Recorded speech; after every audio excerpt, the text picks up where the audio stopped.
It's Wednesday morning, folks. So what's that mean? It's NXT, man. And know what the poor thing about this NXT is? It's taped, and they filmed it like last week, so everyone pretty much knew the spoilers already. So yeah, that kind of sucks.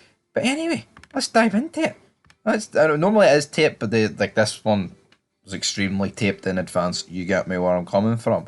Anyway, we're in the performance center, and we have got a lot of garbage. And we've got a great wee match kicking off the show, though. And let's talk about it. We've got Roxanne Perez taking on Blair Davenport. Is it any real surprise that Blair Davenport wins? I'm not shocked, if I'm being honest, in the slightest, because I just feel like with Roxanne Perez, they gave her the belt, and then I don't know, they claimed mental health, and then she disappeared, and now she's back. I don't really understand, to be honest. What, like, half of me thinks that was a gimmick, half of me thinks it wasn't. I don't know, but it's no real surprise, in my opinion, that they've pulled the plug on that. We then cut to Baron Corbin backstage saying he's going to burn his past. He doesn't want to be no longer good. He wants to be great. He doesn't want to be, oh, who's Corbin losing to next. He wants to be who's losing to Corbin next. Again, alright, and he talks about the fact that I brought the lone wolf character back out of nostalgia. And how did that go for me? Well, I'll tell you, Corbin, it didn't go too well for you, my friend, because you still completely and utterly jobbed out. Ivy Nile also says backstage that she here, the Creed brothers, are going to batter the Diad later on the night, guys. We're going to batter them. We've got Mustafa Ali against Tyler Bate up next. There was a pretty sick DDT in this match.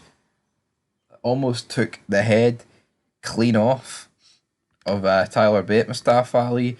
I don't know, Mustafa Ali last week, he looked jacked in the referee shirt. And then this week, he just looks like an absolute fucking midget. I don't know what's going on. We then have Kalena Jordan, who for some reason is being managed by Dana Brooke, and she's taken on Tatum Paxley. Kalena Jordan wins, right? Nothing match, if we're being real about it. And then, out of nowhere, Cora Jade comes out. And why is Dana Brooke even on NXT? And then Cora Jade has been belittled to a feud with Dana Brooke here on NXT. Cora Jade, who was hyped up not so long ago, oh, she's the future. You know, her and Tiffany Stratton, they're going to be like the future women to call up. And I'm not saying she can't still get called up, but now she's been jobbed out to a feud with Dana Brooke. Honestly, like, I'm not a fan of this in the slightest. I don't understand what they're going for. Surely Cora Jade should have been called up, or just give her something better to do. I don't know, like, WWE's don't know what they're doing half the time. Like, you look at Raw, like, Indy Hartwell gets called up, and now she's in a tag team with Candice LeRae, jobbing it, like, first in a tag team turmoil match. Surely that is not good. We then cut backstage the Chase University segment. The students welcome back Andre Chase. They're essentially talking about the fact that what's her name? I can't even remember her name.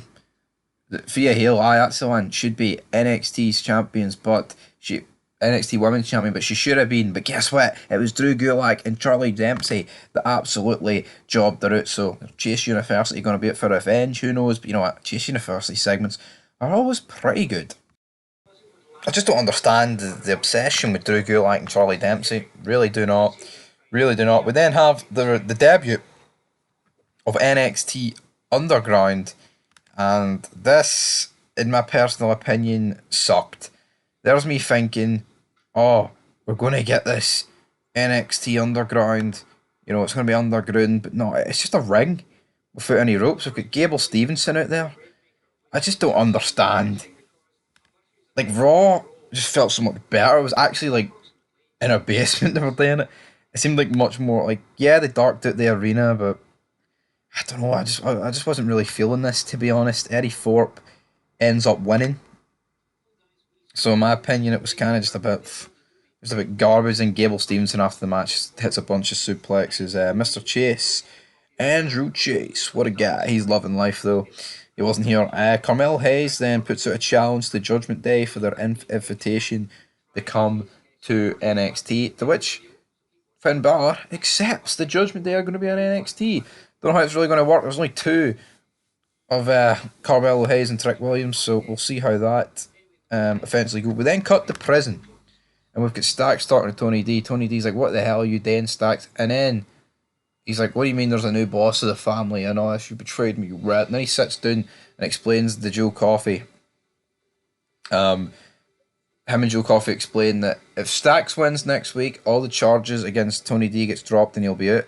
But if Joe Coffey wins, then Tony D will be in jail until his trial. And then Joe Coffey's like, "And my sources tell me, wee man, that your trial's not going to go well and you're going to be convicted." So big stakes next week. Tony D's not happy. He thinks Stacks has jobbed him out. I'm kind of confused actually about what is even going on here, because I don't really understand that. Like, it's how can Stacks ain't a rat then? He's just I don't really get what they've went for here. I'm being honest. Like last week, it was like Stacks is a rat. Tony D's making it he's a rat, but all Stacks really did from our point of view is make a deal, a match, in order to free his boss, so to speak, which obviously Stacks isn't really happy about the fact that he's jobbing him out. We then have Laya Valkyrie taking on JC Jane, just as I predicted, right? Laya Valkyrie wins. JC Jane was never in a month of Sundays going to win this match. She's turned into an absolute jobber. Look at what are they called? I can't even remember what they're called. What was Mandy Rose's crew called? No, I have no idea what they were called. Jesus Christ, that's bad. We then cut backstage. Noam Dar says he misses his Heritage Cup. He's like, "Oh, my Heritage Cup, I can't believe you're gonna miss you. I need you, I crave you." Alicia Fox, man. That's what he says, man. He's like, Von Wagner batters the absolute fucking shite out of Xavier Hunal, which I thought was quite funny, but Mr. Stone cannot stop him. We then have a pre-taped segment. Kiana James' office has been destroyed, and that's by Gigi Dolan. Then we have a vignette about Lucien Price and Bronco Nima, and they will be making their NXT debut next week. This was quite intriguing. These two gangsters, one wearing a do-rag, one wearing like a bandana around his head, so I'm like in a Dodge Challenger, so this looked quite exciting, to say the least. We then had the Creeds against the Diads. We're kind of thinking, who's going to lose this match? Well, it turns out the Diad, in fact, lost here. The Creeds win. Oh no, the Diads won, sorry, and the Creeds lost. There's a lot of interference, somebody in for the crowd. Oh, what happened there? Who knows? The double code breaker though on Julius. 1, 2, 3. Alright, just looks like the Diads are going to stay in NXT, and the Creeds are going to move up to Raw or SmackDown.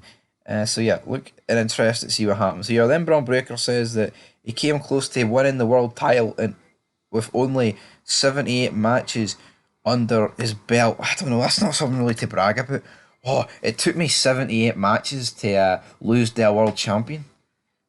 Like, Goldberg had a streak and was undefeated in like 78 matches and then like won the title. So why is this guy proper marking out here about the simple fact that he lost a match against Seth Rollins? I don't know, I thought it was a wee bit poor. Out comes Aja Dragunov. He comes to the ring. They start brawling.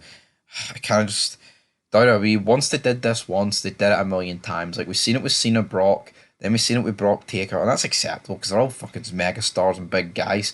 But then here, you've got Braun Breaker and Ilya Dragunov, like, essentially burying the rest of the roster because like they're just throwing out all these fucking punches. I don't know, guys. It came across to me, at least, as a little bit cheap. So, yeah, it is what it is. But anyway, that's how your NXT review ends. And, that's where I'm going to leave this video, guys. I'm going to give this NXT, I'm going to give it a 2 out of 10.